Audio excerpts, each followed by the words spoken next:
تزکیے کا وہی طریقہ ہمارے لیے صحیح ہے جو نبی صلی اللہ علیہ وسلم کا ہے، اور نبی صلی اللہ علیہ وسلم کے طریقۂ تزکیے کو سیکھنا چاہیے۔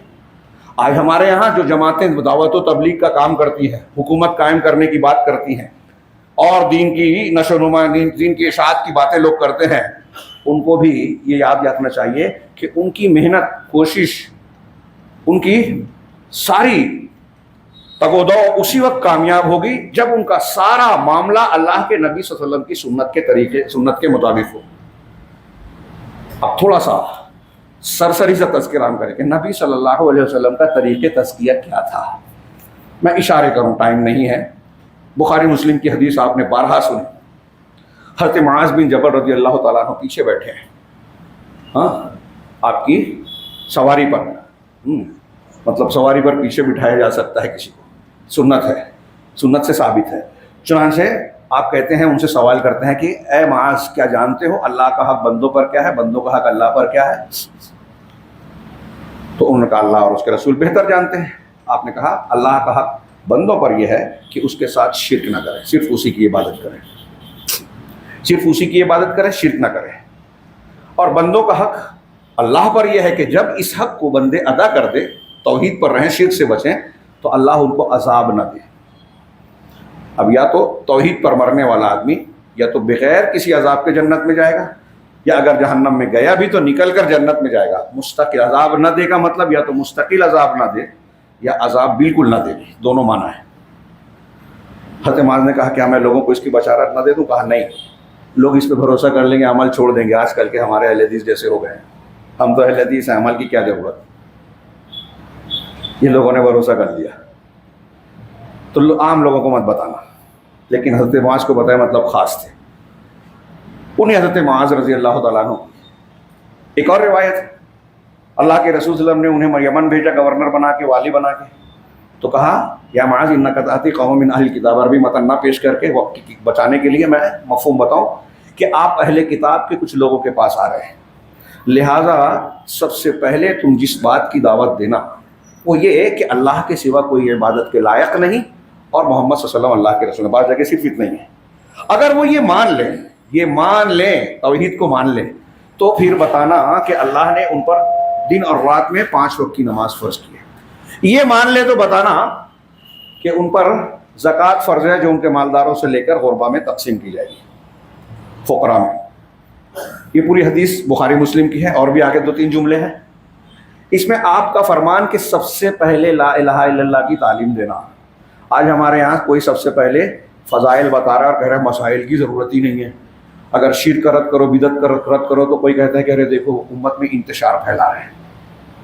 مطلب نبی نے انتشار پھیلایا تھا؟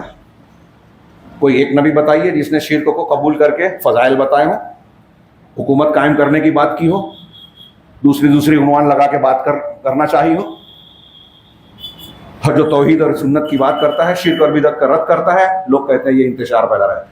اس نبوی دعوت کو ہی آپ غلط کہہ رہے ہیں، تو آپ کہاں سے تربیت کر سکتے ہیں؟ کر ہی نہیں سکتے۔ بڑی محنت کی کریں، ہم نے یہ کر لیا، ہم نے وہ کر لیا۔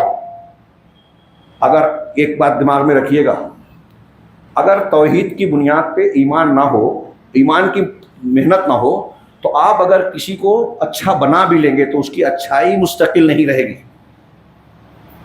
اگر نیک بنانے کی کوشش کریں گے تو اس کے اندر مضبوطی نہیں رہے گی، کبھی بھی وہ بک سکتا ہے، ٹوٹ سکتا ہے، ہٹ سکتا ہے۔ اور نبی صلی اللہ علیہ وسلم کے طریقے پہ تعلیم دیں گے تو جو ایمان لے آئے گا ہر حال میں ڈٹا رہے گا، اس میں صبر ہوگا، استقامت ہوگی، مضبوطی ہوگی۔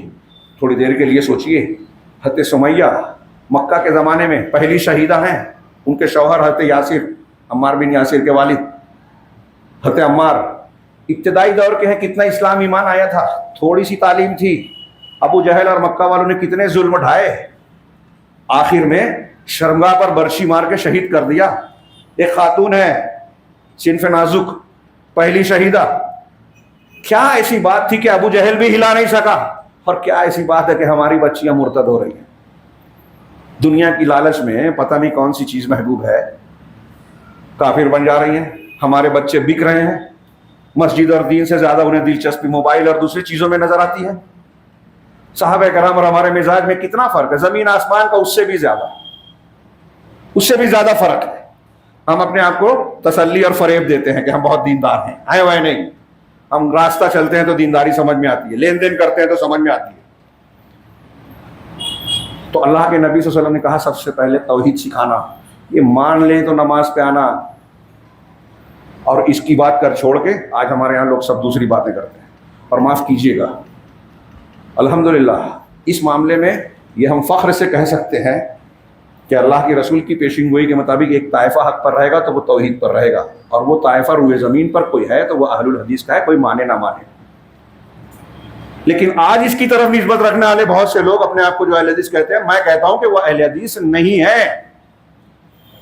انہیں تربیت اور تزکیے کی ضرورت ہے نبوی طریقے پہ.